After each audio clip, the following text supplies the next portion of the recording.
Grapes में क्या होगा, सनलाइट में अगर ग्रेप्स रख दोगे या नॉर्मल वाटर में रख दोगे या ऐसे रख दोगे तो क्या होते हैं ग्रेप्स, ग्रेप्स को कभी सुखाया है, ड्राई किया है, तो क्या होते हैं, स्वेल होते हैं कि श्रिंक होते हैं, और रेजन्स क्या होती हैं बताओ, हाइपरटोनिक सॉल्यूशन में रख दिया तो श्रिंक हो गए। मैंने क्वेश्चन ही आपसे उल्टा पूछा, आप कंफ्यूज हो गए। रेजिन्स को अगर हम किस में सॉल्यूशन में रखेंगे, हाइपोटोनिक सॉल्यूशन में, तो क्या होगा, स्वेल हो जाएगा, और हाइपरटोनिक सॉल्यूशन में क्या होगा, ठीक है। क्वेश्चंस करो तब आपको ज्यादा समझ आएगा, बुक्स निकालो, बुक में एक्सप्लोरेशन में भी काफी सारे क्वेश्चंस हैं, क्वेश्चंस करेंगे हमें आइडिया लग जाएगा क्या बात हो रही है।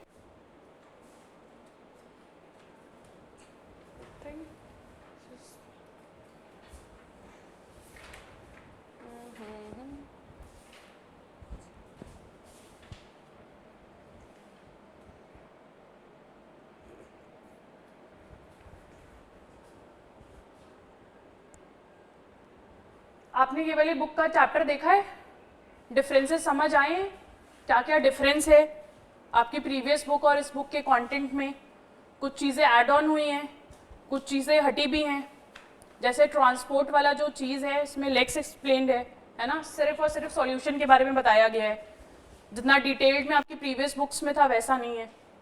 देखा है ये बुक सबके पास है, अर्शिता बुक नहीं मिली अभी, स्कूल में कौन सी चल रही है,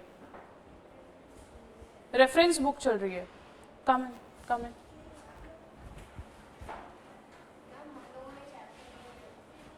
ये चैप्टर नहीं है आप, कोई बात नहीं, क्वेश्चन तो समझ लो, क्वेश्चन सॉल्व करो। देखो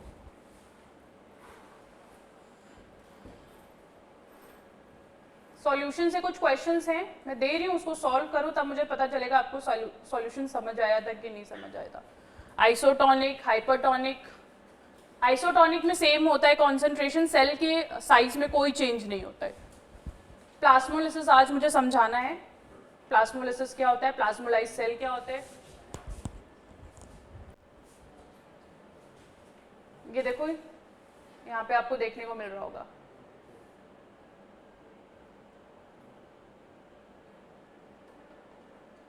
ये अनियन सेल्स हैं। अनियन सेल्स कैसे डिफरेंशिएट कर पा रहे हो, देखो यहाँ पे आपको सेल वॉल प्रॉपरली विजिबल है, दिख रही है, और ये ह्यूमन चीक सेल्स हैं, इसमें आपको कहीं पे भी सेल वॉल नहीं दिख रही है, क्योंकि एनिमल सेल में सेल वॉल एब्सेंट होती है और प्लांट सेल में सेल वॉल प्रेजेंट होती है। और प्लांट सेल में सेल वॉल क्यों प्रेजेंट होती है, उनको हाँ सपोर्ट चाहिए, रिजिडिटी चाहिए, है ना, फर्मनेस चाहिए, जो कि एनिमल को नहीं चाहिए। अगर हमारे पास हो जाएगी सेल वॉल तो हमारी बॉडी फ्लेक्सिबल नहीं रहेगी, ठीक है। हमारी बॉडी फ्लेक्सिबल है due to lack of cell wall. Cell wall plants के पास क्यों प्रेजेंट होती है, काम तो आपने समझ लिया क्यों होती है, क्योंकि प्लांट जो होते हैं ये चल नहीं सकते, है ना, लोकोमोशन नहीं करते प्लांट, इधर से उधर चले जाते हैं क्या, नहीं जा सकते, है ना, तो वो उनको उसी जगह पे रहना है। टू टैकल इन्वायरमेंटल चेंजेस, बहुत ज़्यादा हार्श क्लाइमेट है, बहुत ज़्यादा सनलाइट है ना, बहुत ज़्यादा रेनफॉल है, तो इन सब से जो इन्वायरमेंटल चीज़ें उनसे बचने के लिए उनके पास सेल वॉल होती है, जो उनको प्रोटेक्शन, रिजिडिटी, फर्मनेस प्रोवाइड करती है आउटर इन्वायरमेंट से, ठीक है।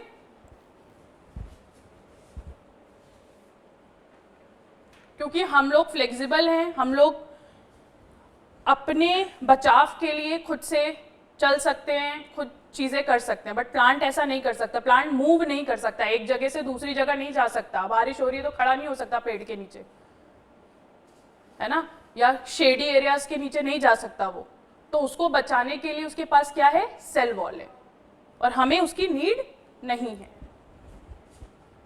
तो देखो ये प्रॉपर डायग्राम, इसमें बहुत अच्छा सा, इसमें जो कलर दिख रहा है ये भी मैंने बताया था, कलर क्यों दिखता है हमें, क्योंकि हम क्या करते हैं स्लाइड मेकिंग के ड्यूरिंग क्या करते हैं, डाई को ऐड करते हैं। क्यों ऐड करते हैं, क्योंकि जो सेल होता है वो मोस्टली कलरलेस होता है ना, तो प्रॉपर स्टेन आ जाए इसलिए हम लोग क्या यूज करते हैं, डाई यूज करते हैं। डाई भी डिफरेंट तरीके की होती है, पिंक, ब्लू, है ना, इंडिगो यूज कर रहे हैं कि सैफरन यूज कर रहे हैं,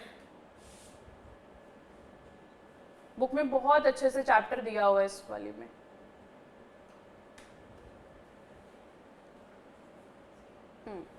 देखो, comparison between different kinds of cell based on their structure. अब आप लोग बताना, ठीक है, ये हम लोग पढ़ चुके हैं। सेल बैक्टीरियल सेल है, प्लांट सेल है और एनिमल सेल है। सेल मेम्ब्रेन बैक्टीरियल सेल में प्रेजेंट और एब्सेंट है ना, प्लांट सेल में, एनिमल सेल में। ऐसे 3 बेसिक फीचर कौन से हैं जो हर सेल में कॉमन होंगे? Cell membrane, cytoplasm and nucleus, ये तीनों चीजें कॉमन रहेंगी, ठीक है। सारे ही सेल में without any exception we will find 3 things, cell membrane, nucleus and cytoplasm. Cell membrane हमने उस दिन भी पढ़ा था, क्या होता है सेल मेम्ब्रेन, बताओ। सेल मेम्ब्रेन की रिक्वायरमेंट क्यों है? अगर सेल मेम्ब्रेन नहीं होगा तो क्या नहीं होगा? मूवमेंट हो पाएगा क्या? आयंस का, मॉलिक्यूल्स का, सॉल्यूट का, सॉल्वेंट का, ये पॉसिबल ही नहीं है। उसके लिए सेल मेम्ब्रेन होती है। सेल वॉल जो होती है, सेल वॉल और सेल मेम्ब्रेन के बीच में क्या डिफरेंस होता है?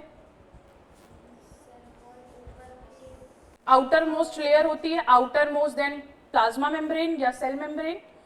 And what is the difference in the permeability? Freely permeable या फुली परमिएबल होती है। सारी चीजें क्या कर सकती हैं? मूव कर सकती हैं, कम इन। बट जो सेल मेम्ब्रेन होती है दैट इज सेलेक्टिवली परमिएबल, ठीक है। सेल मेम्ब्रेन कैसी होती है? सेलेक्टिवली परमिएबल होती है। सेल वॉल, अगर हम बैक्टीरियल सेल की बात करेंगे, मैंने बैक्टीरियल सेल का डायग्राम यहाँ पे बनाया था। बैक्टीरियल सेल का जो स्ट्रक्चर होता है वो कैसा होता है? उसके पास सेल टाइप कैसा होता है? प्रोकैरियोटिक की यूकैरियोटिक? प्रोकैरियोटिक। तो उसके पास सेल वॉल है कि नहीं है, बताओ। बैक्टीरिया के पास सेल वॉल प्रेजेंट है, बताई थी ना, बना के भी दिखाई थी, ठीक है। बैक्टीरिया में सेल वॉल प्रेजेंट होगी, प्लांट में सेल वॉल प्रेजेंट होगी, फंजाई में सेल वॉल प्रेजेंट होगी, ठीक है। प्लांट सेल में, एनिमल सेल में, साइटोप्लाज्म,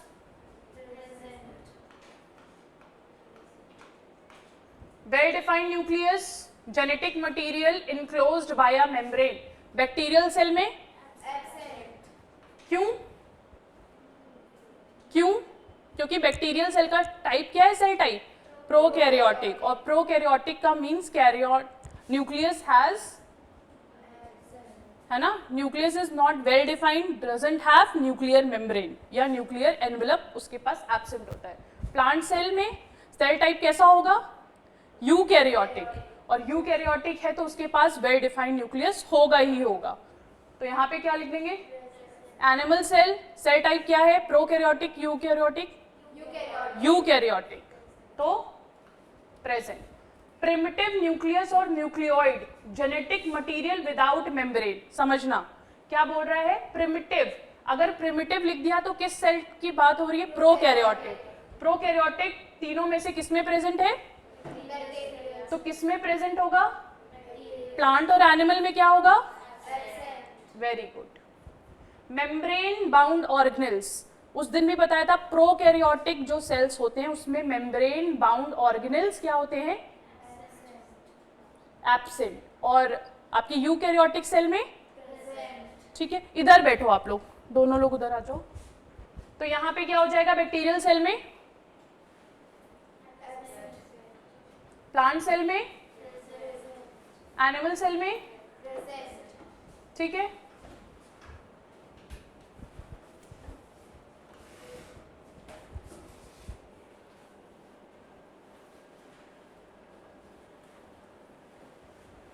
अब क्वेश्चन बिल्कुल डायरेक्ट लाइन वाले नहीं है जैसे आप लोगों के प्रीवियस एनसीईआरटी में थे, थोड़ा सा अंडरस्टैंडिंग वाले क्वेश्चंस हैं। अच्छे से पढ़ोगे तब समझ आएगा।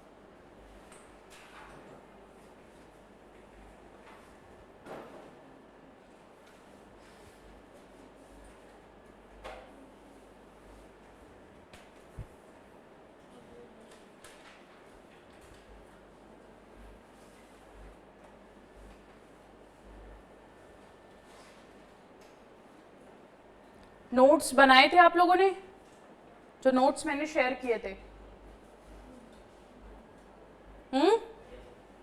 किसने बनाए? आपने बनाए?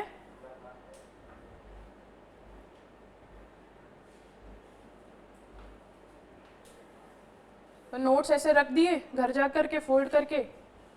हाँ, ऐसे तो नहीं चलेगा, फिर कैसे याद करोगे बताओ? ये वाला क्वेश्चन हम लोगों ने उस दिन अटेम्प्ट किया था, सेकेंड वाला करा था, पढ़ो। Two similar animal cells are placed in two different solutions. Cell X is placed in a pure water, ठीक है? Cell Y is placed in concentrated salt solution. तो cell are observed after some time. Cell X swells and cell Y shrinks. Which statement provide the correct explanation for the above observation? बताओ, उस दिन कर चुके हैं ये वाला सवाल, बताओ क्या आंसर बताया था मैम ने? बताओ। थर्ड बताया था। क्यों थर्ड? क्या लिख रहा है क्वेश्चन, क्या कह रहा है? दो डिफरेंट क्या है? There are two different solution, ठीक है? There are two different solution. आगे आओ, फिर बताओ। सेल एक्स और सेल वाई दो डिफरेंट सॉल्यूशंस में हमने रख दिया। सेल एक्स को हमने किस में रखा? सपोज कर लो ये आपका क्या है? प्योर वाटर है, और ये आपका कॉन्सेंट्रेटेड सॉल्यूशन, ठीक? अब देखो, सेल एक्स को हमने किस में रखा? प्योर वाटर में, और सेल वाई को किस में रखा? कॉन्सेंट्रेटेड सॉल्यूशन में। दो सॉल्यूशन है, एक जिसमें पानी है और एक में क्या है? Concentrated solution, salt solution. तो cell are observed after some time, cell X swells and cell Y shrinks. जो सेल एक्स है वो क्या हो रहा है? स्वेल। और जो सेल वाई है वो क्या हो रहा है? श्रिंक। ऐसा क्यों हो रहा है, वही मैं पूछना चाह रही हूँ। क्यों हो रहा है ये? क्यों स्वेल करेगा? सपोज यहाँ पे एक सेल है, ठीक है? एक सेल है और यहाँ पे क्या है आपका? प्योर वाटर है, तो स्वेल हो रहा है, यानी कि पानी अंदर जा रहा होगा। किसके अंदर? इसके अंदर, सेल के अंदर। सेल के अंदर पानी कैसे जाएगा? Movement of solvent from its higher concentration to its lower concentration क्या कहलाएगा? एक्सोऑस्मोसिस की एंडोऑस्मोसिस? क्या हो रहा है यहाँ पे? एंडो ऑस्मोसिस हो रही है, करेक्ट? यहाँ पे सेल क्या कर रहा है? श्रिंक कर रहा है। क्यों श्रिंक कर रहा है? यहाँ पे भी पानी है, पानी सॉल्यूशन कैसे बनता है? पानी में आपने सॉल्ट को घोल दिया, सॉल्यूशन बन गया, ठीक है? यहाँ पे आपके सॉल्ट के मॉलिक्यूल्स है, और यहाँ पे पानी क्या कर रहा है? सेल से बाहर जा रहा है। क्यों बाहर जा रहा है? ड्यू टू एक्सो, यहाँ पे क्या हो रहा है? एक्सोऑस्मोसिस। क्यों एक्सोऑस्मोसिस हो रहा है? क्योंकि सेल के अंदर का जो कॉन्सेंट्रेशन है respective to its outer concentration कैसा है? सेल के अंदर पानी क्या है? ज्यादा है, और सेल के बाहर पानी क्या है? कम। क्यों कम है? क्योंकि यहाँ पे वाटर के साथ सॉल्ट है, और यहाँ पे प्योर वाटर है, ठीक है? यहाँ पे सिर्फ पानी है, तो कंपैरिजन में सेल के अंदर पानी कम होगा। सराउंडिंग के कंपैरिजन में सेल के अंदर क्या है? पानी कम है। तो जहां पे पानी ज्यादा होता है मूवमेंट वहीं से होती है। डेफिनेशन में पढ़ा था ना, movement of solvent molecules from its higher concentration to its lower concentration of solvent, ठीक है? मूवमेंट ऑफ सॉल्वेंट मॉलिक्यूल, सुनना फिर से लिख लो, लिख लो। तुम लोग नोट्स नहीं बनाते हो, मुझे लगा था पढ़ोगे, नोट्स बनाओगे, and it is very important to write it down. ये बेसिक सी डेफिनेशन है।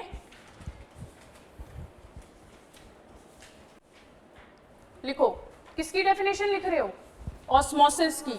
Movement of solvent molecule. Should I write it? लिख दूं मैं कि लिख लोगे? लिख लोगे ना? Movement of solvent molecules from its higher concentration of solvent to its lower concentration of solvent. Movement of solvent from its higher concentration to its lower concentration of solvent through क्या होगा? Semi permeable membrane known as osmosis. ये definition लिखोगे, full number मिल जाएंगे. ठीक है. Movement of solvent from its higher concentration to its lower concentration of solvent. For example, अगर हमें पिक्चोरियल आपको एक रिप्रेजेंटेशन बनानी है, ये आपका एक बीकर है, इसका नाम है क्या? ए. ठीक है. और यहां से, ठीक है, if this is connected like this, यहाँ पे एक दूसरा बीकर अटैच्ड है और यहाँ पे पानी ऐसे है. तो मूवमेंट ऑफ वाटर कैसे होगा? From A to B. B to A होगा क्या? नहीं होगा. ठीक है. हमेशा पानी कैसे फ्लो करेगा? जहां पे ज्यादा पानी है, पानी कम जगह पे जाएगा. Higher to lower, higher to lower. ठीक है. समझ आया? ऑस्मोसिस के टाइप्स कितने होते हैं? 2 टाइप्स, एंडोऑस्मोसिस एंड एक्सोऑस्मोसिस.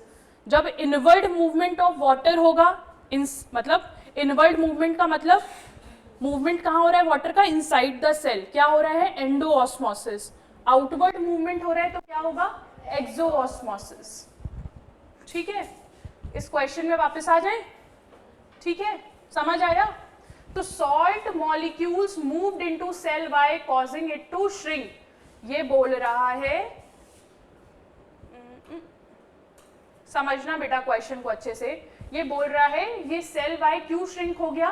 क्योंकि सॉल्ट मॉलिक्यूल बाहर निकल गए. तो ये स्टेटमेंट सही है क्या? बताओ, क्या निकला बाहर? Water molecules. ऑस्मोसिस में सॉल्ट मॉलिक्यूल्स का जिक्र भी नहीं होगा. हमेशा मूवमेंट किसका हो रहा है? सॉल्वेंट का. ठीक है. सॉल्यूट का मूवमेंट नहीं हो रहा है. अगर सॉल्यूट्स का भी मूवमेंट की बात हो, हायर कंसंट्रेशन से लोअर कंसंट्रेशन हो और सेमी परमिएबल मेम्ब्रेन नहीं हो, तो अब डेफिनेशन क्या कहलाएगी? डिफ्यूजन. है ना? Movement of solute solvent from its higher concentration to its lower concentration, लेकिन विदाउट एनी सेमी परमिएबल. वहां पे सेमी परमिएबल मेम्ब्रेन नहीं होगी. ठीक है. जैसे कि एग्जाम्पल के लिए समझो कि अगर हमने परफ्यूम को यहाँ पे स्प्रे कर दिया या रूम फ्रेशनर को स्प्रे कर दिया, तो वो तुरंत से डिफ्यूज हो जाएगा. तो वो डिफ्यूजन है.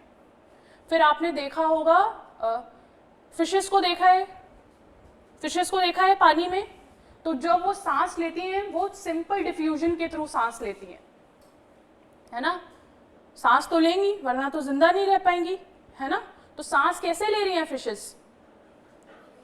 गिल्स के थ्रू. गिल्स के थ्रू कैसा हो रहा है? गिल्स में क्या हो रहा है? गिल्स में तो बेटा पानी भर रहा है और उस पानी में क्या है? ऑक्सीजन है. और वो ऑक्सीजन जब जो फिश होती है, अब ज्यादा नहीं समझना, यहाँ पे उसके गिल्स हैं. अब फिश तो कहाँ है? पानी में. तो पानी किस में जा रहा है? फ्रेश वाटर फिश की बात कर रही हूं मैं. ठीक है. जो फ्रेश वाटर में पाई जाती है. ठीक. यहाँ पे पानी इसके अंदर गया, इसने क्या किया? ऑक्सीजन ले लिया, क्योंकि पानी में क्या है? डिसॉल्व्ड ऑक्सीजन है. और यहाँ से पानी फिर बाहर आ रहा है इसकी बॉडी से. गिल से ही पानी अंदर जा रहा है और गिल से ही पानी क्या हो रहा है? बाहर आ रहा है. तो ये जो पानी बाहर आ रहा है उसमें CO2 है. ठीक है ना? तो इस तरीके से सिंपल डिफ्यूजन के थ्रू फिशेस भी क्या करती है, सांस लेती है। तो डिफ्यूजन में आपका गैशियस एक्सचेंज भी हो सकता है, जैसे कि हमें फिशेस में देख लिया है ना, सॉल्वेंट का भी एक्सचेंज हो सकता है और सॉलिड का भी हो सकता है। सबसे ज्यादा जो स्पीड होती है डिफ्यूजन की वो किस में होती है, गैसेस में होती है। ठीक है, समझ आया, थोड़ा बहुत दिमाग में घुसा, क्वेश्चन समझ आया। सेल वाई श्रिंक क्यों कर रहा है, क्यों कर रहा है भाई, क्योंकि पानी बाहर आ रहा है ना, एक्सोऑस्मोसिस हो रही है। एक्सोऑस्मोसिस हो रही है मींस सॉल्वेंट का ही मूवमेंट हो रहा है, सॉल्यूट तो होगा ही नहीं। तो पहला ऑप्शन तो देखते ही ऑटोमेटिकली क्या कर दोगे, ये तो गलत हो गया गलत। सेकेंड ऑप्शन पढ़ो, water moved into cell X and more water moved out of cell Y, then the salt solution enter in it. यहां तक इसने पूरी बात सही बोली थी कि वाटर क्या किया, सेल एक्स से सेल एक्स के अंदर गया तो सेल एक्स स्वेल हो गया, और more water moved out of cell Y, ज्यादा पानी सेल वाई से बाहर गया तो सेल वाई श्रिंक हो गया। लेकिन फिर क्या लिख दिया, then the salt solution entered in it. तो ऐसा नहीं होता है ऑस्मोसिस में, तो ये भी स्टेटमेंट क्या हो गई, गलत। ठीक, थर्ड पढ़ो, water moved into cell X and moved out of cell Y through cell membrane, क्योंकि सेल मेम्ब्रेन ही हमें हेल्प कर रही है किसमें, ऑस्मोसिस में या डिफ्यूजन में। ठीक है, सॉल्यूट मूवमेंट तो ये तो होगा ही नहीं, तो यहां पे ऑप्शन कौन सा हो जाएगा, थर्ड ऑप्शन। अब इसी तरीके से कई सारे क्वेश्चंस हैं, आप लोग देखो और सॉल्व करने की कोशिश करो।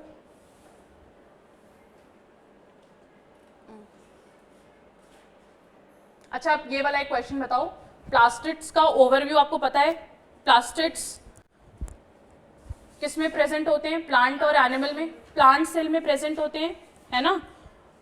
Chloroplast is a type of a plastid only, क्या करता है, ग्रीन कलर का पिगमेंट स्टोर करता है जिसका नाम क्या है, क्लोरोफिल।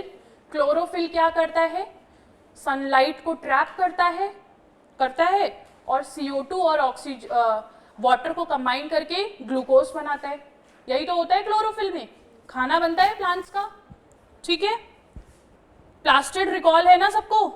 प्लास्टिड डिफरेंट तरीके के हो सकते हैं, कुछ प्लास्टिड्स क्या होते हैं अपने में कलरलेस प्लास्टिड होते हैं जो कि सिर्फ और सिर्फ स्टोरेज का काम करते हैं, है ना, खाने को स्टोर करने का काम करते हैं।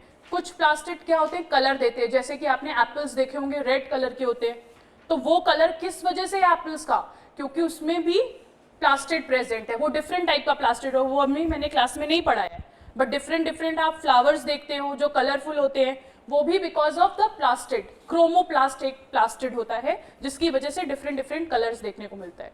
और वो कलर आपके लिए क्यों इंपॉर्टेंट है, क्योंकि वो ही अट्रैक्ट करता है इंसेक्ट्स को या अदर प्लांट्स को, किसके लिए, पॉलिनेशन के लिए।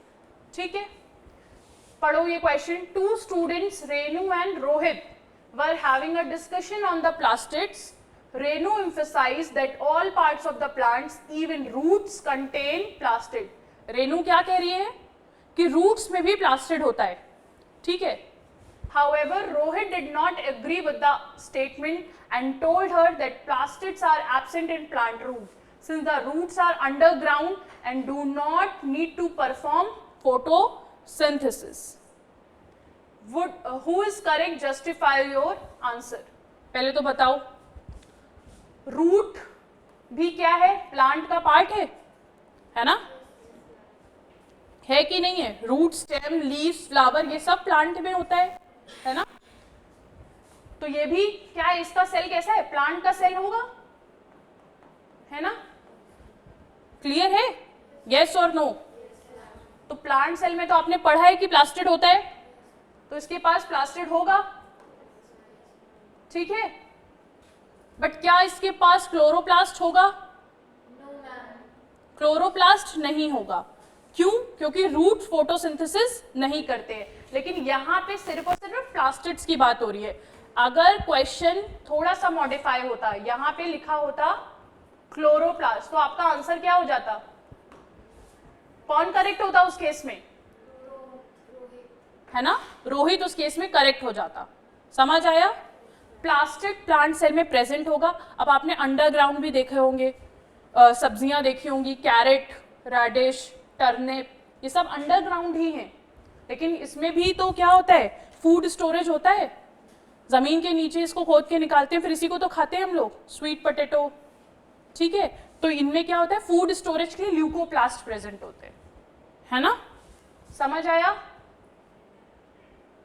अब देखो एक क्वेश्चन ये वाला जो मैंने पढ़ाया है, बस वो वाले क्वेश्चंस करो, उसके बाद देखो, a researcher carried out an experiment in which she took 2 carrots of similar sizes. She placed 1 carrot in plain water and other carrot in concentrated salt solution. ठीक है, after 24 hours she recorded her observation. What hypothesis does she want to test through this experiment? क्या hypothesis देख रही है भाई, वो क्या test करना चाह रही है, बताओ। What would you suggest for the improvement of this experiment? Why does the carrot in plain water stay? बस ये वाले क्वेश्चन का आंसर करो, थर्ड वाले का। Why does the carrot in plain water stay stiff and crunchy, but the carrot in concentrated salt solution become rubbery and limp? बताओ।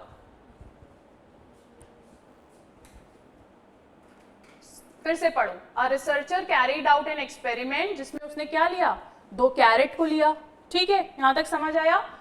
एक carat को उसने क्या किया, प्लेन वाटर में डाल दिया, दूसरी कैरेट को क्या किया, कॉन्सेंट्रेटेड सॉल्ट सॉल्यूशन में डाल दिया। 24 घंटे बाद उसने ऑब्जर्वेशन देखी, तो जो प्लेन वाटर में जो कैरेट थी वो कैसी थी, stiff and crunchy, but the carat in concentrated salt solution become rubbery and limp, बिल्कुल सिकुड़ गई, श्रिंक हो गई, जो कैरेट सॉल्ट सॉल्यूशन में रखी थी। क्यों, क्या हुआ, एक्सोऑस्मोसिस हो गई।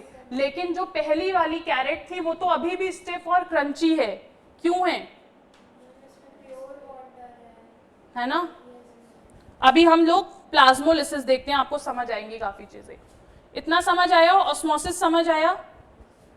नेक्स्ट टर्म हम समझेंगे, दैट इज प्लाज्मोलिसिस।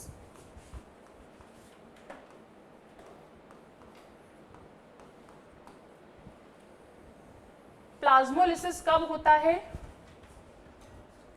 जब हम सेल को, when we keep the cell in a hypertonic solution. Hypertonic solution में अगर आप किसी सेल को रख दोगे तो सेल क्या हो जाएगा, स्वेल करेगा कि श्रिंक करेगा, श्रिंक।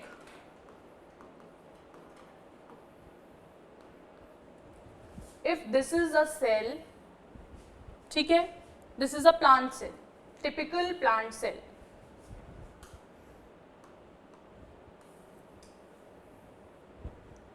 ठीक है, ये इसका सेल वॉल है और ये इसका सेल मेम्ब्रेन है। अब इसी सेम सेल को हमने कहां पे रख दिया, हाइपरटोनिक सॉल्यूशन में रख दिया, ठीक है। तब ये सेल मुझे इस तरीके से दिख रहा है,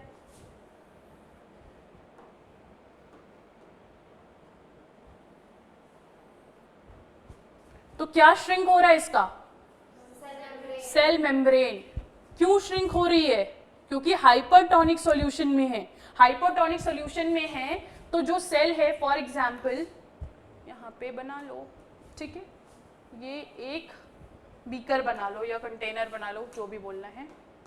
यहाँ पे क्या है, हाइपरटोनिक। हाइपरटोनिक सॉल्यूशन कैसा होता है, मोर कॉन्सेंट्रेटेड, है ना। मोर कॉन्सेंट्रेटेड मतलब यहाँ पे सॉल्ट या शुगर जो भी होगा, जिसका भी सॉल्यूशन हमने बनाया होगा वो यहाँ पे ज्यादा होगा, पानी क्या होगा, कम होगा। ये सॉल्यूशन कैसा है, लेस डाइल्यूट। लिख सकते हैं, लिख सकते हैं, लेस डाइल्यूट मोर कंसेंट्रेटेड।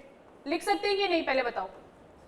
हाइपरटोनिक सॉल्यूशन के लिए हम लोग लिख सकते हैं कि लेस क्या है, डाइल्यूट है। लेस डाइल्यूट का मतलब पानी कम है और कॉन्सेंट्रेशन या सॉल्ट या शुगर का कंटेंट, सॉल्यूट का कंटेंट ज्यादा है, ठीक है। अब ये सेल है, तो यहाँ पे आपको पता है प्लांट सेल के अंदर क्या होता है, वाटर को स्टोर करने के लिए वैक्यूल होता है जिसके अंदर पानी भरा होता है, ठीक है, तो यहां से पानी क्या करेगा, बाहर निकलेगा, बाहर निकलेगा तो सेल क्या हो रही है आपकी, सेल मेम्ब्रेन श्रिंक हो रही है ना, अपना जो साइटोप्लाज्म के अंदर जो कंटेंट है उसको सुकोड़ रही है, सब कहाँ जा रहा है, बाहर जा रहा है, सराउंडिंग में जा रहा है।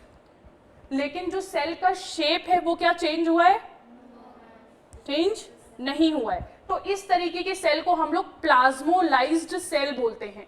ये सेम प्रोसेस हम लोग प्रिजर्वेशन में यूज करते हैं। किसके प्रिजर्वेशन में, आप लोग घर में अचार देखते हो, अचार बनता है ना, फिर रेजिन्स को हम लोग बहुत टाइम तक रख सकते हैं घर में, बहुत सारे सीड्स को रख सकते हैं इसी तरीके से। फिर आप मुरब्बा देखते हो आंवले का, तो वो सब जो मार्केट में मिलता है वो सब इसी तरीके के मेथड से हम लोग क्या करते हैं, प्रिजर्व करते हैं।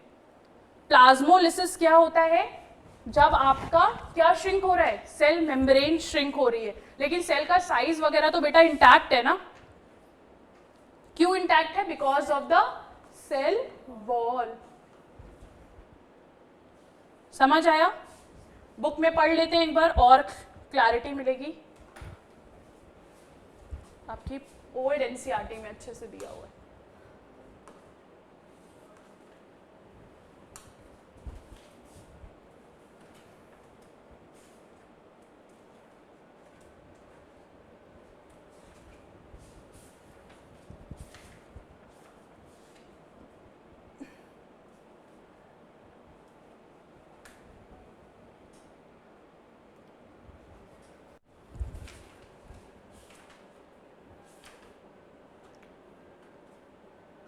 अब देखो हमने प्लाज्मा मेम्ब्रेन इससे पढ़ा है, प्लाज्मा मेम्ब्रेन को रीड करते हैं। क्या लिखा है, this is the outer most covering of the cell that separates the cell content of the cell from its external environment. क्यों, क्योंकि भैया ये सेलेक्टिवली परमिएबल है ना, गेट कीपर की तरह। प्लाज्मा मेम्ब्रेन किससे बनी हुई होती है, प्रोटीन और लिपिड से। ये किसने दिया था मॉडल, सिंगर और निकोलसन ने 1972 में। उन्होंने फ्लूइड मोज़ैक मॉडल दिया था, किसके लिए, प्लाज्मा मेम्ब्रेन के लिए, जिसमें उन्होंने बताया था कि जो प्लाज्मा मेम्ब्रेन होती है that is composed of lipids and proteins. उस दिन बना के भी दिखाया था। इस तरीके का कुछ होता है आपका स्ट्रक्चर, देखो इस तरीके का, ये आपके लिपिड्स हैं और इस तरीके से यहाँ पे आपके प्रोटीन गेट्स हैं, ठीक है।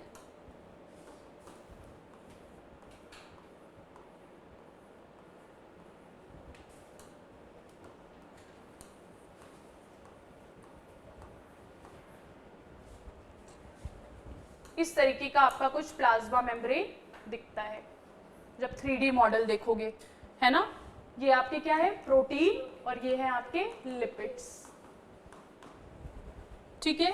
ये मॉडल फ्लूइड मोज़ैक, मोज़ैक का मतलब क्या बताया था उस दिन, पैटर्न। मोज़ैक मतलब पैटर्न। फ्लूइड मोज़ैक मॉडल के फॉर्म में अरेंज होता है, जिसको दिया था आपका 1972 में दो साइंटिस्ट थे, सिंगर एंड निकोलसन। इन्होंने फ्लूइड मोज़ैक मॉडल दिया था। उन्होंने बताया था कि जो प्लाज्मा मेम्ब्रेन होती है वो कैसी होती है, बहुत ज़्यादा क्या होती है, फ्लेक्सिबल, बहुत ज़्यादा क्या होती है, फ्लेक्सिबल होती है। और ये फ्लेक्सिबिलिटी उसको कैसे मिलती है, quasi fluid nature. Quasi fluid nature किसकी वजह से होता है, because it is composed of proteins and lipids. समझ आया, क्वाशी फ्लूइड नेचर क्यों है प्लाज्मा मेम्ब्रेन का, क्वाशी फ्लूइड नेचर होता है प्लाज्मा मेम्ब्रेन का। ये नेचर होता है इसलिए क्योंकि ये बनी होती है प्रोटीन और लिपिड से, जो इसको फ्लेक्सिबिलिटी प्रोवाइड करते हैं, ठीक। नींद आ रही है ने, चलो समझ आया यहां तक। द प्लाज्मा मेम्ब्रेन अलाउज और permit the entry and exist of some materials in and out of the cell. It is also prevent movement of some other materials. The cell membrane therefore is called selectively permeable membrane. In and out movement के लिए कौन responsible है, plasma membrane. That is why it is called as selectively permeable membrane. कौन cell के अंदर जाएगा, कौन cell से बाहर जाएगा, वो कौन डिसाइड करेगा, प्लाज्मा मेम्ब्रेन, इसीलिए उसको हम क्या बोलते हैं, selectively permeable membrane. How does the movement of substances takes place into the cell, how do substances move out of the cell, that you already know. There are two modes of transport, active and passive transport. Active transport वो transport होता है जिसमें हम movement कराते हैं lower concentration to higher concentration. जब नीचे से ऊपर जा रहे हैं तब energy लगानी पड़ रही है, तो energy के साथ जो movement हो रहा है that is active transport. वो भी होता है, plants में भी होता है और animals में भी होता है, ठीक है. लेकिन एक्टिव ट्रांसपोर्ट आपके सिलेबस का इतना पार्ट नहीं है जितना है पैसिव ट्रांसपोर्ट.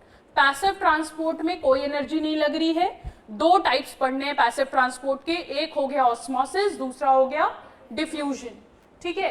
सम सब्सटेंसेस लाइक CO2 और oxygen can move across the cell membrane by a process called diffusion, जो कि हमें स्मॉलर एनिमल्स में भी देखने को मिलता है ना. हमें अपने प्लांट के सेल में भी देखने को मिलता है. किसमें बताओ, प्लांट भी तो सांस लेते हैं. प्लांट्स के पास क्या होते हैं, स्मॉल पोर्स होते हैं, उनको क्या बोलते हैं, स्टोमेटा. और स्टोमेटा किससे बने हुए होते हैं, गार्ड सेल से, है ना. स्टोमेटा किससे बने हुए होते हैं, ये हमारी एक लीफ है, ठीक है. इसमें छोटे छोटे क्या है, पोर्स. इन पोर्स को हमने क्या बोल दिया, स्टोमेटा, ठीक है. ये स्टोमेटा किससे बने हुए हैं, गार्ड सेल, ठीक है. ये बीन लाइक सेल होते हैं, किडनी बीन शेप्ड, ठीक है. ओपनिंग एंड क्लोजिंग, दिन के समय ये ओपन होते हैं ज्यादातर प्लांट्स में. मैं सारे प्लांट्स की बात इसलिए नहीं करी क्योंकि 10th में जब आप जाओगे तो आप पढ़ोगे कुछ ऐसे प्लांट्स भी होते हैं जो कि दिन के समय क्लोज्ड होता है जिनका स्टोमेटा. इसीलिए कुछ प्लांट्स में क्या होता है बेटा, ये ओपन होते हैं. मोस्ट ऑफ द प्लांट्स में दिन में स्टोमेटा खुल जाता है. क्यों खुल जाता है, क्योंकि इसको क्या ट्रैप करना होता है, सनलाइट, है ना. सनलाइट को ट्रैप करना होता है, ये खुल जाता है. ये खुलता भी क्यों है, क्योंकि क्या होता है, जब इसमें वाटर भर जाता है तो ये क्या हो जाता है, स्वोलन, और ये इसके गेट्स ओपन हो जाते हैं, ठीक.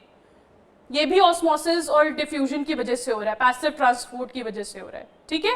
सिंपल इसमें भी क्या हो रहा है, ऑस्मोसिस हो रहा है, ठीक है. वाटर का मूवमेंट हो रहा है, खुल रहा है, जब वाटर निकल रहा है श्रिंक हो रहा है, रिलैक्स हो जा रहा है, क्लोज हो जा रहा है स्टोमेटा. समझ आया. वापस चलिए बुक में, यहां तक पढ़ लिया. We have studied the process of diffusion in earlier chapters. we saw that there is a spontaneous movement of a substance from a region of higher concentration to a region where its concentration is low. Higher concentration से lower concentration में movement जो होगा उसको हम क्या बोलेंगे, diffusion, ठीक है. वो मूवमेंट आपका लिक्विड किसी भी मीडियम में हो सकता है, सॉलिड में भी, लिक्विड में भी, गैस में भी. लेकिन अगर मीडियम लिक्विड हो गया और इस मूवमेंट में सेमी परमिएबल मेम्ब्रेन का इन्वॉल्वमेंट हो गया, तब क्या बोलेंगे, इस डेफिनेशन को ऑस्मोसिस बोलेंगे, ठीक है. क्लियर है.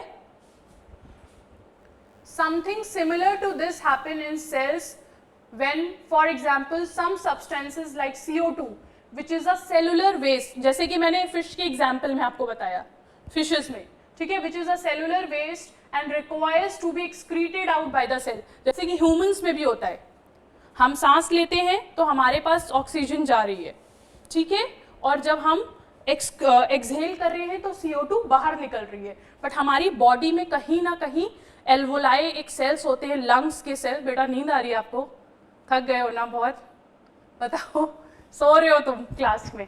क्लास स्कूल गए थे, कितने बजे वापस आए, 2 बजे. रेस्ट करना है तो आप रेस्ट कर लो बेटा. नींद आ रही है, यू आर नॉट फीलिंग, हाँ, गो टू द वॉशरूम, ठीक है. तो हमारे पास लंग्स में क्या होते हैं, सेल्स होते हैं जिनको बोलते हैं एल्वोलाई. वहां पे भी सिंपल डिफ्यूजन के थ्रू क्या होता है, गैसियस एक्सचेंज, ठीक है. तो हमारा जो हम सांस ले रहे हैं, ऑक्सीजन रिच एयर अंदर जा रही है हमारे अंदर, नॉस्ट्रल से जा रही है. उसके बाद लंग्स में वो एयर क्या करती है, फिल्टर आउट होती है. और हमारे ब्लड में सिंपल डिफ्यूजन से क्या होता है, क्योंकि ब्लड में जो है उसमें CO2 का कॉन्सेंट्रेशन ज्यादा है, डीऑक्सीजनेटेड ब्लड, सुना है? डीऑक्सीजनेटेड ब्लड, ऑक्सीजनेटेड ब्लड, पता है? नहीं। हमने सांस ली तो हमने ऑक्सीजन वाली सांस ली, ठीक है, हमने जो एक्सहेल किया उसमें हमने CO2 को एज अ वेस्ट प्रोडक्ट निकाल दिया। तो ये जो एक्सचेंज हो रहा है it is also happening because of the simple diffusion, ठीक है। और ये डिफ्यूजन क्यों होता है? क्योंकि हमारी बॉडी में CO2 का कॉन्सेंट्रेशन ज्यादा है, तो CO2 बाहर निकल गई, उसकी वजह से डिफ्यूज आउट हो गई, और हमारी बॉडी में ऑक्सीजन का कंटेंट कम है तो ऑक्सीजन अंदर चली गई ब्लड में। समझ आया? तभी हम प्रॉपर, ये मूवमेंट हमेशा चलता रहता है। क्लियर है? accumulates in higher concentration inside the cell. In the cell's external environment, the concentration of CO2 is low as compared to that inside the cell. CO2 का concentration बाहर क्या है? कम है as compared to, क्या लिखा है? The concentration of CO2 is low as compared to that inside the cell. अंदर क्या है? CO2 का concentration ज्यादा है, इसीलिए वो क्या कर रही है? बाहर जा रही है, ठीक है, और बाहर कंपैरेटिवली कम होगा। यही तो हमने पढ़ा है, यही तो पढ़ा है ना, higher concentration to lower concentration. हमारे ब्लड में, डीऑक्सीजनेटेड ब्लड में CO2 ज्यादा है, इसीलिए वो बाहर डिफ्यूज आउट हो रही है। बाहर हम मान के चल रहे हैं वो क्या है? कम है एक्सटर्नल एनवायरमेंट में। समझ आया? As soon as there is a difference of concentration of CO2 inside and outside the cell, CO2 moves out of the cell from a region of higher concentration to a region of simple। वही लिखा हुआ है कि हमेशा movement कैसा होगा? जहां पे चीज हायर कॉन्सेंट्रेशन से लोअर कॉन्सेंट्रेशन में होगी। क्लियर है? Similarly, O2 enters the cell by the process of diffusion when the level, ऐसे ही ऑक्सीजन एंटर करेगा बॉडी में, है ना, जहां पे कम होगा ऑक्सीजन वहां पे क्या करेगा? ऑक्सीजन जाएगा हायर कॉन्सेंट्रेशन से लोअर कॉन्सेंट्रेशन। क्लियर है? Thus, diffusion plays an important role in gaseous exchange between the cell as well as the cell and its external environment. Clear है diffusion? किसी को डाउट है? अभी डाउट है तो पूछ सकते हो। समझ आया? कमेंट। सेल मेम्ब्रेन समझ आई? आउटर मोस्ट कवरिंग होती है जो किसको सेपरेट करती है? सेल को, सेल के कंटेंट को उसके एक्सटर्नल एनवायरनमेंट से। कैसे सेपरेट करती है? क्योंकि वो इन एंड आउट मूवमेंट में क्या करती है? गेट कीपर की तरह काम करती है ना। कौन अंदर जाएगा कौन बाहर जाएगा वो कौन डिसाइड करेगा? Cell membrane. इसीलिए उसको हम लोग सेलेक्टिवली परमिएबल मेम्ब्रेन बोलते हैं। क्लियर है? Water also obeys the laws of diffusion. Diffusion हमने गैस में भी देख लिया, वाटर में भी डिफ्यूजन होता है और सॉलिड में भी डिफ्यूजन होता है। The movement of water molecule through such selectively permeable and osmosis is a type of a diffusion. Can we say that? बोल सकते हैं osmosis एक तरीके का क्या है? डिफ्यूजन है।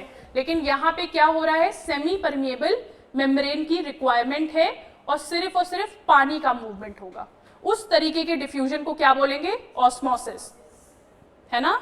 जब किस तरीके का डिफ्यूजन होगा? जब सिर्फ और सिर्फ पानी का डिफ्यूजन होगा with the help of semi permeable membrane, then it is known as osmosis. Clear है? The movement of water across the plasma membrane is also affected by the amount of substance dissolved in water. भैया कितना substance, कैसा solution है, उसी पे तो depend करेगा कि पानी अंदर आएगा कि बाहर जाएगा। जिसके लिए हमने 3 तरीके के सॉल्यूशंस देखे थे, hypertonic, hypotonic and isotonic. Thus, osmosis is a net diffusion of water across a selectively permeable membrane toward a higher solute concentration. Higher solute concentration का मतलब क्या है बेटा? इस लाइन का मतलब समझो कि यहाँ पे एक बीकर है और यहाँ पे भी एक बीकर है, ठीक है। ये सॉल्यूशन A है, दिस इज सॉल्यूशन B। अब मुझे आप लोग बताना, ये जो सॉल्यूशन है ये 5% सॉल्ट का सॉल्यूशन है, ठीक। दिस इज 10% सॉल्ट सॉल्यूशन, मतलब 100 ml वाटर में हमने 10 ग्राम हमने क्या कर दिया? सॉल्ट को घोल दिया, तो हमने सॉल्यूशन अपना तैयार कर दिया। तो अब बताओ मूवमेंट कैसा होगा? A to B होगा B2A होगा कि नो नेट मूवमेंट होगा? बताओ बताओ जल्दी से। एक सॉल्यूशन है जिसमें 5% सॉल्ट है, एक सॉल्यूशन है जिसमें 10% सॉल्ट है, तो सॉल्यूट किसमें ज्यादा है? बी में। क्लियर है ना? सॉल्यूट इसमें ज्यादा है, मोर सॉल्यूट। मोर सॉल्यूट का मतलब मोर कॉन्सेंट्रेटेड, मतलब लेस डाइल्यूट कह सकते हैं। मोर सॉल्यूट का मतलब मोर कॉन्सेंट्रेटेड, मतलब लेस डाइल्यूट। यहां पे क्या है? Less solute as compared to B1। तो लेस सॉल्यूट का मतलब क्या है? लेस मतलब मोर इन कंपैरिजन टू B। ठीक है, तो मूवमेंट कैसा होगा बताओ? मूवमेंट हमेशा higher concentration of solvent to its lower concentration of solvent होएगा, तो क्या A to B होगा? B to A कि A to B? हाँ हाँ, तो कैसा होगा मूवमेंट? यहाँ पे पानी ज्यादा है तो पानी यहाँ से मूव करके किस में जाएगा? B वाले में जाएगा। ठीक है ना? B तो ज्यादा कॉन्सेंट्रेटेड, इसके पास ज्यादा सॉल्यूट है। ठीक है, जब ज्यादा सॉल्यूट है तो पानी ऑटोमेटिकली कम हो गया, इसमें ज्यादा पानी है, तो मूवमेंट कैसा होगा? A to B। क्लियर है? तो what will happen if we put an animal cell or a plant cell into a solution of sugar or salt in a water? One of the following three things could happen. If the medium surrounding the cell has higher water concentration than the cell. क्या लिखा है? Medium surrounding the cell, मतलब जो cell के around जो external environment है, जो surrounding है, उसमें कैसा हायर वाटर कॉन्सेंट्रेशन है देन द सेल। पानी का कॉन्सेंट्रेशन कैसा है? ज्यादा है, मोर डाइल्यूट। कैसा होता है सोल्यूशन बताओ? Meaning that the outside solution is very dilute. The cell will gain water by osmosis. Such a solution is known as hypotonic solution. Hypo में बताया था लेस, लेस क्या? सॉल्यूट। सॉल्यूट अगर लेस है तो सॉल्वेंट ज्यादा होगा, सॉल्वेंट ज्यादा होगा तो मोर डाइल्यूट। क्लियर है? लिख लो, फिर से लिख लो इसको बेटा, गलत मत करना। क्वेश्चन जरूर मिलेगा, क्लास टेस्ट में भी पूछा जाएगा और एग्जाम में भी अगर चैप्टर से क्वेश्चन बनेगा तो इस वाले टॉपिक से डेफिनेटली बनेगा। ठीक है? हाइपोटोनिक का मतलब लेस क्या होगा? Less solute. अगर लेस सॉल्यूट है तो क्या हो जाएगा? मोर सॉल्वेंट लिख सकते हैं। मोर सॉल्वेंट है तो क्या हो जाएगा? मोर डाइल्यूट।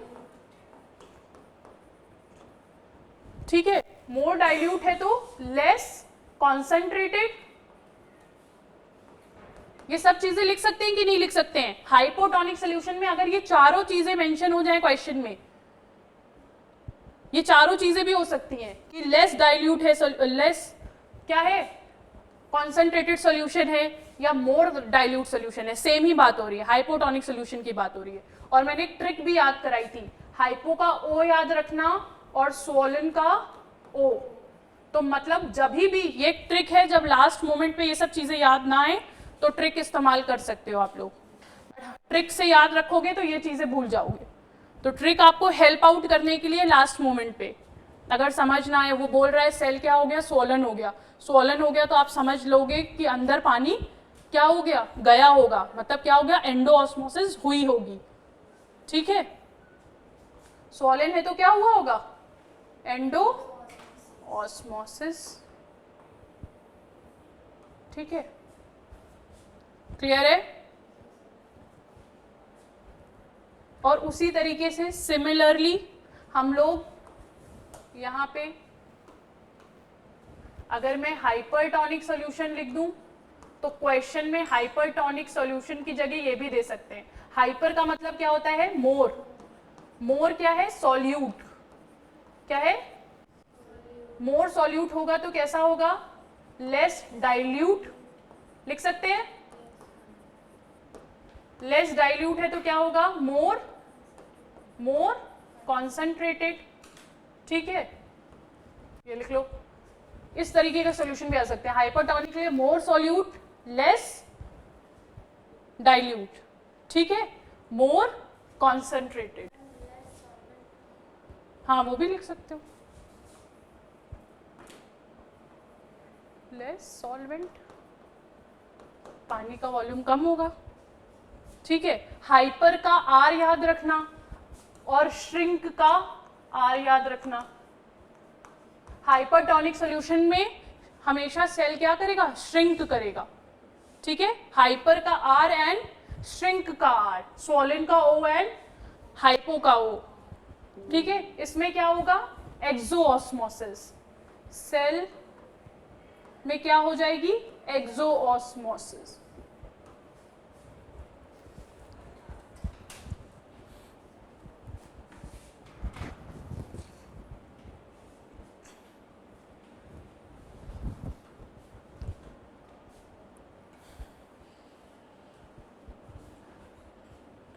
क्लियर है? चलो अब देखो, हाइपोटोनिक सॉल्यूशन में water molecules are free to pass across the cell membrane in both direction, ठीक है। किसी भी डायरेक्शन में वाटर का मूवमेंट हो सकता है, दैट मीन्स एक्सोऑस्मोसिस भी हो सकता है और एंडोऑस्मोसिस भी हो सकता है। किस पे डिपेंड करेगा कि सराउंडिंग में कॉन्सेंट्रेशन कैसा है। सराउंडिंग में अगर पानी ज्यादा होगा तो सेल के अंदर पानी आ जाएगा, अगर सराउंडिंग में पानी कम होगा तो सेल से बाहर पानी चला जाएगा। क्यों चला जाएगा, क्योंकि हमेशा जो मूवमेंट होता है वो हायर जगह से लोअर जगह पे होता है, ठीक है। क्लियर है?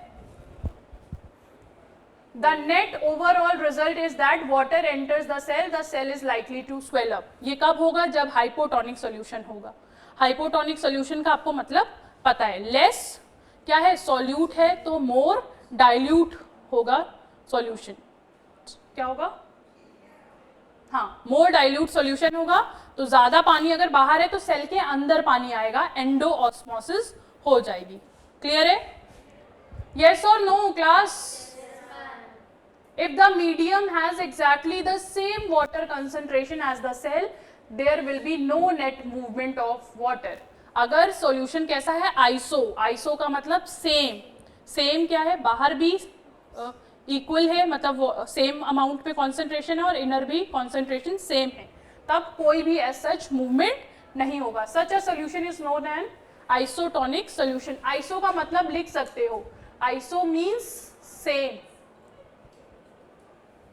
ठीक है, और tonic mean solution, same solution का कॉन्सेंट्रेशन है तो सेम कॉन्सेंट्रेशन का सॉल्यूशन है तो water crosses the cell membrane in both direction but the amount going in is the same as the amount going out, ठीक है। क्यों ऐसा हो रहा है, क्योंकि इक्वल कॉन्सेंट्रेशन है, तो नेट मूवमेंट क्या हो जाएगा, जीरो।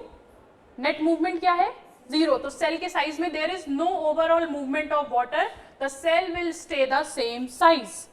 सेल के साइज में कोई चेंज नहीं होगा, ठीक है। हाइपो में क्या होगा, स्वेल, स्वेल होगा। हाइपर में क्या होगा, श्रिंक होगा, ठीक है।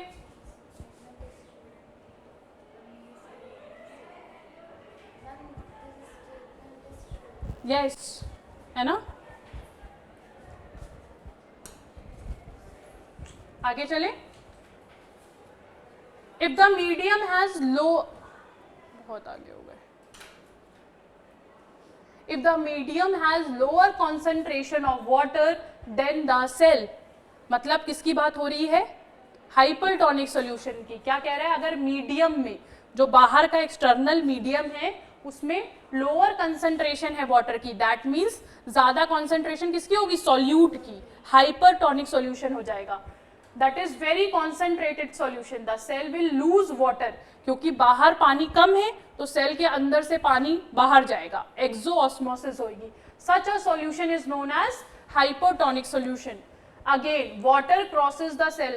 This statement is same for all, but this time more water leaves the cell than enters it.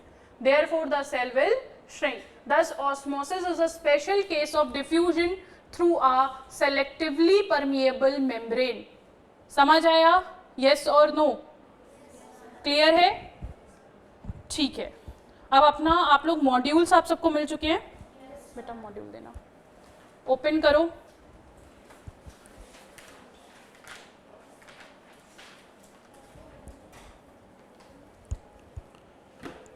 कुछ क्वेश्चंस दे रही हूँ, नेक्स्ट क्लास में मैं चेक करूंगी। पेज नंबर 17, ठीक है। फर्स्ट क्वेश्चन को मार्क करो, नोट डाउन करके लेकर आओगे नेक्स्ट क्लास में, कल है नेक्स्ट क्लास, है ना। Make a comparison and write down in which way plant cell are different from animal cell, ठीक है। First question. Third question mark करो,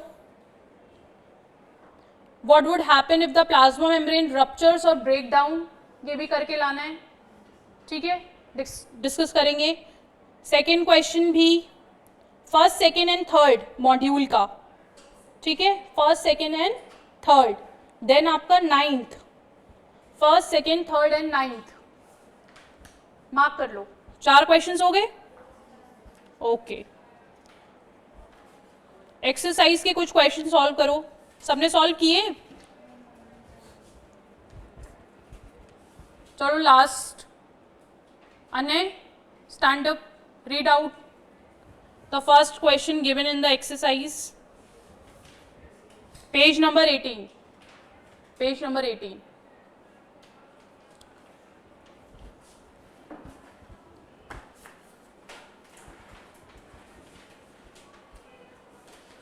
पढ़ो, क्या क्वेश्चन है?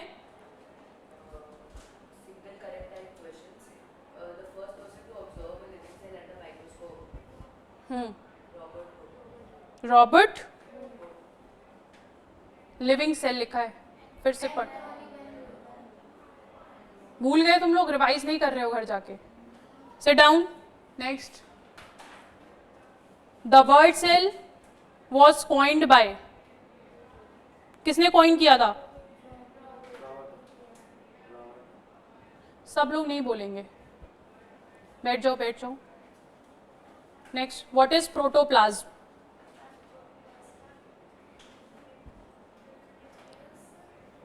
हाँ बताओ। साइटोप्लाज्म, ठीक है, सिट डाउन। मॉड्यूल नहीं है, मैं क्वेश्चन रीड आउट कर देती हूँ, पढ़ो पढ़ो। Fourth question, what is cytology? Study of cytoplasm, yes और नो? सेल की स्टडी को क्या बोलते हैं? साइटोलॉजी। तो यहाँ पे कौन सा ऑप्शन करेक्ट हो जाएगा बताओ? स्टडी ऑफ साइटोप्लाज्म करेक्ट होगा क्या? वो तो सेल के अंदर है ना। फिर second option, study of structure and composition of cell, it could be the answer. Study of plant animal cell, no. Study of plant cell only, नहीं, ठीक है। अगर ओनली नहीं होता तो ये भी आंसर हो सकते थे, ठीक है। सिट डाउन, बताओ। Who coined the term protoplasm? Revision नहीं हो रहा है घर जाके, Purkinje, very good, sit down, get up. Cell theory, Schleiden and Schwann. क्या था सेल थ्योरी? नहीं, नेक्स्ट क्वेश्चन नहीं, क्या था? What was cell theory? All cell arise from,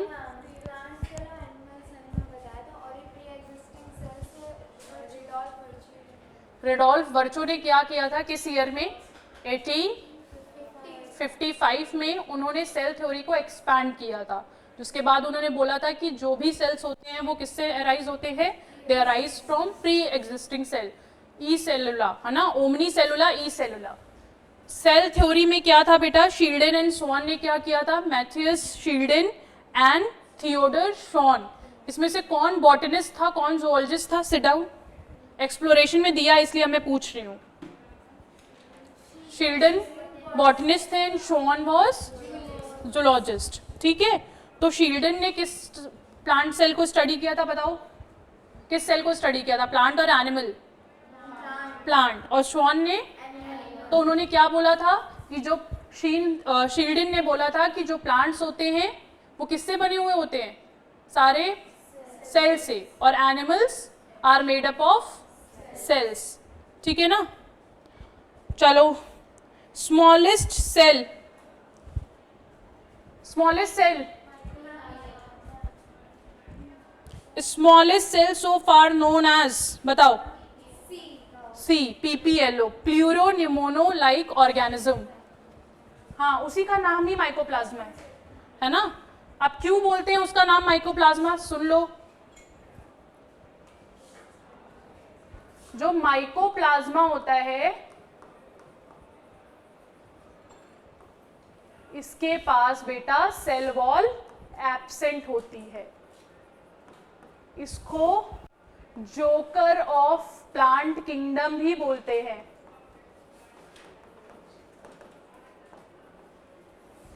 it is microscopic, है ना, microscopic, also known as PPLO. क्यों PPLO बोलते हैं? पीपीएलओ का मतलब होता है प्लूरो निमोनियो लाइक ऑर्गेनिज्म। क्यों बोलते हैं इनको ऐसा? क्योंकि जो माइकोप्लाज्मा होता है वो क्या होता है? पैथोजेनिक होता है प्लांट्स और एनिमल्स में। पैथोजेनिक का मतलब डिसीज कॉज करता है। क्या करता है? डिसीज कॉज करता है। तो हमने देखा था जो कैटल्स होती हैं, कौन होती हैं? कैटल्स। कैटल्स में लंग्स जो होते हैं, जब लंग्स पढ़ोगे तो लंग्स में ऐसे दो मेम्ब्रेन्स होती हैं। बीच में क्या प्रेजेंट होता है? Pleural fluid. जो लंग्स के बीच में मेम्ब्रेन में जो स्पेस होती है उसमें एक फ्लूइड प्रेजेंट होता है जिसको हम प्लूरल फ्लूइड बोलते हैं। उस फ्लूइड में जब कैटल्स में बीमारी देखी गई तो जो वेटनरी जो डॉक्टर्स थे उन्होंने क्या किया? टेस्ट किया कैटल्स को। जब टेस्ट किया तो उन्होंने म्यूकस निकाला, तो उसमें उनको क्या दिखा? एक ऑर्गेनिज्म आइडेंटिफाई हुआ जिसका नाम बाद में जाकर के माइकोप्लाज्मा पड़ा। One of the smallest organism present in this earth, वो क्या है? माइकोप्लाज्मा। इसने प्लूरोनिमोनियो लाइक ऑर्गेनिज्म डिसीज कॉज करी थी कैटल्स में, और कैटल्स के पास जो प्लूरल फ्लूइड होता है वहां से इसको एक्सट्रैक्ट किया गया था, इसीलिए इसका नाम पीपीएलओ पड़ गया। इसका नाम पीपीएलओ क्यों पड़ा? क्योंकि कैटल्स में इसने एक बीमारी को क्या किया था? कैटल्स में बीमारी कॉज की थी। जब डॉक्टर्स ने बीमारी की जब जांच करी, उन्होंने वो एक्सट्रैक्ट उसका जो म्यूकस था वो निकाला, तो उन्हें एक ऑर्गेनिज्म आइडेंटिफाई हुआ जिसका नाम बाद में जाके माइकोप्लाज्मा पड़ गया। इसका साइज बहुत छोटा होता है, 0.1 to 0.3 माइक्रोमीटर। ठीक है, क्लियर है? क्लास ओवर हो गई है। तो नेक्स्ट क्लास में जो आपका होमवर्क है वो आपको पता है, जिनके पास मॉड्यूल्स नहीं है वो क्वेश्चन का फोटो ले लेंगे अपने फ्रेंड्स से। ठीक है, क्वेश्चन नंबर 1, 2, 3 and 9। ठीक है, we will discuss in next class. ठीक है, अटेंडेंस RN